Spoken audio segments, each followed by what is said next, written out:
मुंबईत आहे महात्मा फुलेंच्या नावाने एक खूप मोठं मार्केट, म्हणजेच आपलं क्रॉफर्ड मार्केट हो।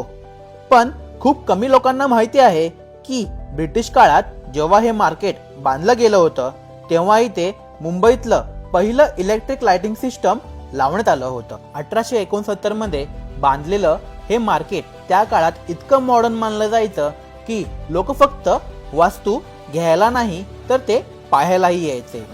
या मार्केटचं नाव पडलं होतं त्यावेळेच्या मुंबईचे म्युनिसिपल कमिशनर ऑर्थर क्रॉफर्ड यांच्या नावावरून।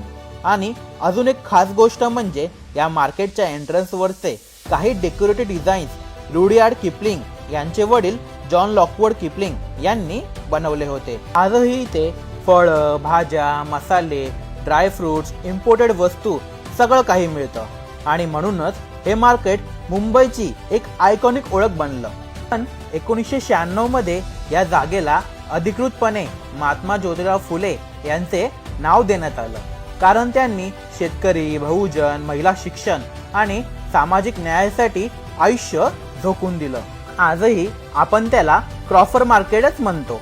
म्हणून आज एक निश्चय करूया, बाहेरच्या लोकांना नाही तर आपल्या महापुरुषांना मोठं करूया आणि आजपासून क्रॉफर्ड मार्केट नाही तर अभिमानाने महात्मा फुले मंडई बोलूया।